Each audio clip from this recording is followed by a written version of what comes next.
Kapuso, sa Bacol City, mga residente naman sa Barangay Villamonte na reklamo ang paghaboy sa mga basura sa ila lugar. Abiso sa mga nagatanaw, sensitibong balita ang inyong makita. Makita sa Sininga Pader ang mga tinaga nga ginadumilian ang paghaboy sang basura sa lugar. Apang sa Piak Sini, talulupang doon nga may nakatambak gihapon nga mga basura nga may maupod pa nga food waste.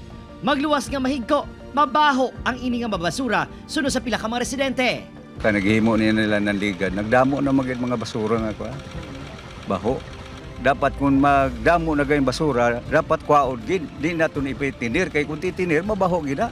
May mga food waste nga kabaho-baho, may mga diaper, may mga ido. Daw hindi na yabalay ang improper nga garbage disposal nga natabo. Ginpalabot na sang barangay official sa LGU ang ila reklamo. Sunod sa LGU, ginibisigira na kung sinong responsable sa pag-ula sang mga basura sa lugar.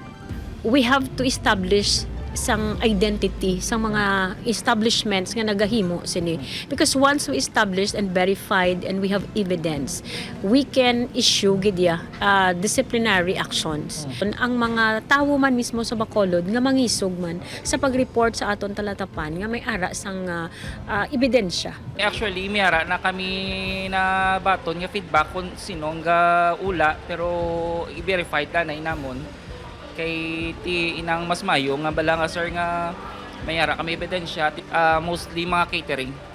Opon, Karinal Casillo, Adrian Bretos, 1 Western Visayas.